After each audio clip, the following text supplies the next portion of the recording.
चलिए सीधा चलते हैं। चिराग पासवान अब हमारे साथ लाइव जुड़ रहे हैं, उनका रुख कर लेते हैं। चिराग पासवान, सबसे पहले आपकी पहली प्रतिक्रिया जानना चाहूंगी। आज जो हुआ है बिहार की राजनीति में, नीतीश कुमार अब महागठबंधन के साथ, कैसे देखेंगे? देखिए, ये होना ही था और हर वो व्यक्ति जो बिहार की राजनीति को थोड़ा बहुत भी समझता है, आई थिंक उसके लिए आश्चर्य की बात नहीं है। We could always see this coming कि ये आज नहीं तो कल होना ही है। मैंने 2020 जब बिहार विधानसभा चुनाव के परिणाम आए थे, उस वक्त भी परिणामों के ठीक बाद भी मैंने ये कहा था कि बहुत जल्द मुख्यमंत्री नीतीश कुमार जी एनडीए का साथ छोड़ेंगे और वो महागठबंधन के साथ जाकर 2024 में प्रधानमंत्री पद की दावेदारी का वो प्रयास करेंगे। उनकी महत्वाकांक्षाएं बहुत बड़ी हैं और उनकी महत्वाकांक्षाओं में 2024 बहुत प्रमुखता से है, तो उसके लिए उन्होंने आज नहीं तो कल ये कदम उनको उठाना ही था। तो चिराग, क्या आप भी ये कह रहे हैं कि अपनी महत्वाकांक्षाओं के चलते, अपने पर्सनल एम्बिशन के चलते इतना बड़ा कदम उठाया है नीतीश कुमार में? जो वो आरोप लगा रहे हैं कि बीजेपी हमें अंदरूनी तौर से तोड़ रही थी, उनमें ज्यादा सब्सटेंस नहीं है, वो मजबूत आरोप नहीं है?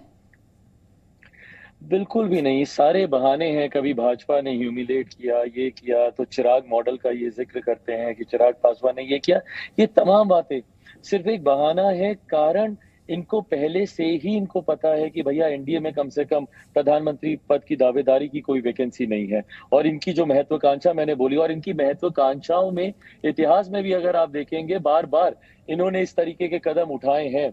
2014 में ये अलग हो गए थे प्रधानमंत्री जी के नाम पर। 2015 में महागठबंधन, महागठबंधन में कौन सा दल जिनको ये खुद जंगल राज कहते थे, जंगल राज बोलते बोलते उनके साथ चले गए। उसके बाद एनडीए में आने से पहले बोलते थे कि मैं मिट्टी में मिल जाऊंगा पर भाजपा के साथ नहीं जाऊंगा, फिर एनडीए के साथ चले गए। तो जो नेता अपने शब्दों पे ही नहीं टिकता हो तो उनकी क्रेडिबिलिटी रहती नहीं है। तो ऐसे में अगर वो किसी पे कोई भी आरोप लगा ले, जनता इस बात को जानती है कि व्यक्तिगत महत्वाकांक्षाओं की वजह से उन्होंने ये कदम उठाया। व्यक्तिगत महत्वाकांक्षाओं के चलते नीतीश कुमार ने इतना बड़ा कदम उठाया, लेकिन चिराग मॉडल एक बार फिर से चर्चा में, आपने खुद भी जिक्र किया इसका, वो ठेस पहुंचा गया नीतीश कुमार को। क्या उसके चलते दोनों की सरकार पूरा कार्यकाल नहीं कर पाई अपना कंप्लीट? मैंने चुनाव लड़ा, मैं उनको जिताने के लिए तो नहीं लड़ रहा था। उनके सामने जब लड़ रहा था उनको हराने के लिए लड़ रहा था। और जितनी बार मुख्यमंत्री जी और उनकी पार्टी बोलती है कि चिराग पासवान की वजह से हम लोग तीसरे नंबर की पार्टी बने, चिराग पासवान की वजह से आधे से ज्यादा प्रत्याशी हमारे चुनाव हार गए, उतनी बार वो मुझे मेरी ताकत का भी एहसास दिलाते हैं। And I take this with utmost pride कि हाँ भैया, मेरी वजह से ही मुख्यमंत्री जी की पार्टी का ये नुकसान हुआ और वही मेरा लक्ष्य भी था। मैं नहीं मानता कि मुख्यमंत्री के पास कोई विजन है, कोई नीति है बिहार के विकास को लेकर। 15 साल से मेरा बिहार बर्बादी की कगार पर लाकर इन्होंने खड़ा कर दिया है। ऐसे में इनको हराना मेरा लक्ष्य था। मैं नहीं चाहता कि मेरे प्रदेश के मुख्यमंत्री रहें।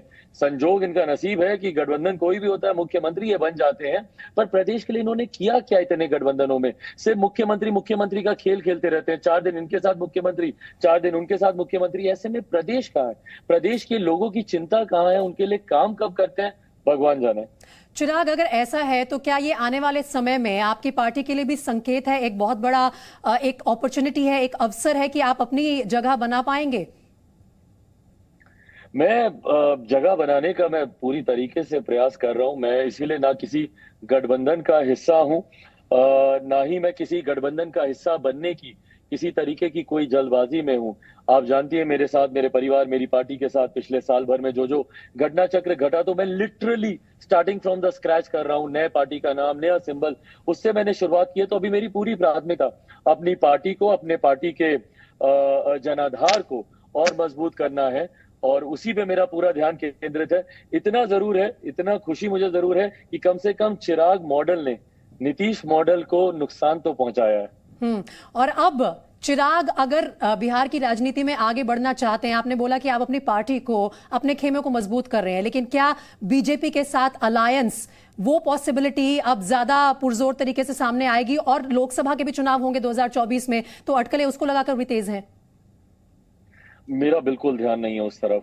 हैविंग सेड दैट, यस, अगला चुनाव लोकसभा का हम लोग जरूर गठबंधन में लड़ेंगे, पर ये समय आएगा। गठबंधन वैसे भी चुनाव के वक्त ही आसपास ही फाइनलाइज होते हैं। अभी मैं अकेले अपने पार्टी, अपने संगठन पे काम कर रहा हूँ। चुनाव के वक्त अलायंस देखा जाएगा किसके साथ करना है। चिराग, जिस तरह की अब इमेज बन रही है नीतीश कुमार की, 22 साल में 7 बार शपथ ले चुके हैं मुख्यमंत्री पद की, और आप खुद कह रहे हैं कि किसी तरह से लक फैक्टर भी उनके साथ रहता है कि गठबंधन कोई भी हो, मुख्यमंत्री वो बन जाते हैं। लेकिन जो ये पलटू चाचा वाली इमेज बन रही है, क्या आप भी इससे इत्तेफाक रखते हैं? और क्या ये ऐसी इमेज है जो अब वोटर्स में कहीं ना कहीं जो उनका इंप्रेशन बना है उस पर असर पड़ेगा? बिल्कुल, देखिए इमेज कॉन्शियस मुख्यमंत्री जी हैं और किसी को भी होना चाहिए, खास तौर पे जब आप सार्वजनिक जीवन में हैं। इससे ज्यादा मायने ये रखता है कि इतिहास आपको कैसे याद रखेगा। आने वाला समय क्या आपको सत्ता लोभी नहीं बोलेगा? आने वाला समय क्या आपको कुर्सी के मोह वाला व्यक्ति नहीं बोलेगा? ये तमाम टर्मिनोलॉजीज जो चलती हैं, कुर्सी कुमार, पलटू राम, पलटू चाचा, ये टर्मिनोलॉजीज आपको शोभा तो नहीं देती, पर ये आपके कार्य की वजह से ही आपको मिली है। तो ऐसे में मुख्यमंत्री जी को इन बातों का ध्यान रखना चाहिए कि भैया आने वाला समय, आने वाली पीढ़ी तो जरूर आपको इसीलिए याद रखेगी कि आप सिर्फ सत्ता के लिए आपने हर गठबंधन में समझौता किया और हर गठबंधन के साथ मिलकर आप मुख्यमंत्री रहे। चिराग पासवान, पिछले दिनों बिहार की राजनीति में कुछ 2 चीजें आपके जरिए पॉपुलर हुई। एक चिराग मॉडल, जिसे आपने क्रेडिट दे दिया कि नीतीश कुमार को इस गठबंधन से निकलना पड़ा, और दूसरा आपने ये एक स्टेटमेंट दी थी कि मैं मोदी जी का हनुमान हूं। अब उसे किस नजरिए से देखा जाए? आगे भी रहेगा? देखिए, प्रधानमंत्री के बारे में जो मैंने ये बात कही थी, वैसे ये हनुमान शब्द का मैंने इस्तेमाल नहीं किया था। मैंने उस वक्त ये कहा था कि प्रधानमंत्री मेरे दिल में बसते हैं। उसके कारण हैं, जब मेरे पिता जब बीमार थे, जब वो अस्पताल में थे, तो उस वक्त यही प्रधानमंत्री थे जो दिन में 2-2 बार मुझे विदाउट अ फेल फोन करते थे और ना सिर्फ मेरे पिता का हालचाल मुझसे पूछते थे, बल्कि डॉक्टर्स क्या क्या सजेस्ट कर रहे हैं ये जानकारी लेकर वो जानकारी देने के लिए मुझे फोन करते थे। मेरे उस कठिन समय में प्रधानमंत्री एक पिलर ऑफ स्ट्रेंथ की तरह मेरे साथ खड़े रहे। मैं कैसे भूल सकता हूं इन तमाम चीजों को। इसीलिए उसके, और तुरंत ये चुनाव का समय था, क्योंकि चुनाव के ठीक बीच में मेरे पिताजी का निधन हुआ था। तो उस वक्त मैंने ये भावुकता में यही बात मैंने कही थी, और मैं आज भी मानता हूं कि वो मेरे दिल में बसते हैं। मेरे उनसे व्यक्तिगत संबंध कल भी खूबसूरत थे, आज भी खूबसूरत है, पर ये व्यक्तिगत संबंध मेरे हर एक से खूबसूरत है।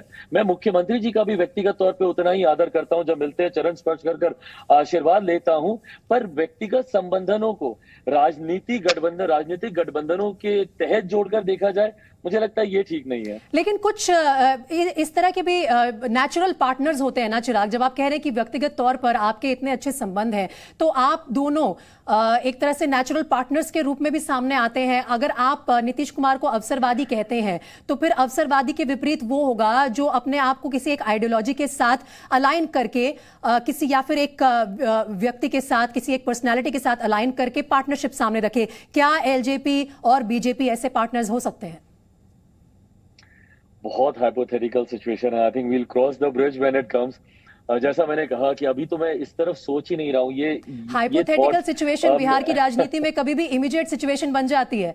आज उसका उदाहरण है। I know, I agree. 4 दिन पहले हम लोगों ने सोचा नहीं था कि आज एकदम से ऐसा हो जाएगा, बट हाँ, कभी भी हाइपोथेटिकल इमरजेंसी सिचुएशन में कन्वर्ट हो सकती है। But then we'll take the decision जब ये ऐसी सिचुएशन बनेगी। चिराग, आप कह रहे हैं कि हमने ऐसा सोचा नहीं था 4 दिन पहले, लेकिन कहीं ना कहीं इसके संकेत पिछले कुछ महीनों से आ रहे थे। जिस तरह से नीतीश कुमार किनारा काट रहे थे बीजेपी से, और इफ्तार पार्टियां लगातार आरजेडी के साथ उनकी हो रही थी। उसके बाद जब प्रेसिडेंट इलेक्शन हुए उससे भी दूर रहे। वाइस प्रेसिडेंट के इलेक्शन के तुरंत बाद उन्होंने ये झटका दे दिया। तो संकेत तो मिल रहे थे ना इसके काफी समय से। जी बिल्कुल बिल्कुल बिल्कुल। और हर वो व्यक्ति जो बिहार की राजनीति को जानता है, मैं अपनी बात करूंगा, हम लोग को तो बहुत समय से पता था कि होना। मैंने तो आपको बोला ही कि मैंने तो 2020 के विधानसभा चुनाव के परिणामों के तुरंत बाद ही मैंने कह दिया था कि बहुत जल्द मुख्यमंत्री पाला बदलेंगे, और वो उन्होंने किया भी। जिन इफ्तार पार्टियों का आप जिक्र कर रही हैं उसमें मैं खुद भी मौजूद था। तो नजदीकियां, वो एहसास हम लोग को था कि ये करेंगे। It was just a matter of time. Chirag Paswan, नेता एलजेपी, बहुत बहुत शुक्रिया जी न्यूज से बात करने के लिए। और जैसा कि आप कह रहे हैं कि बिहार की राजनीति के जितने भी जानकार हैं उनको दरअसल इस बात का अंदेशा काफी समय से लग गया था कि अब इस गठबंधन में कुछ बचा नहीं है, और एनडीए से अब जल्द ही अलग होने वाले हैं नीतीश कुमार।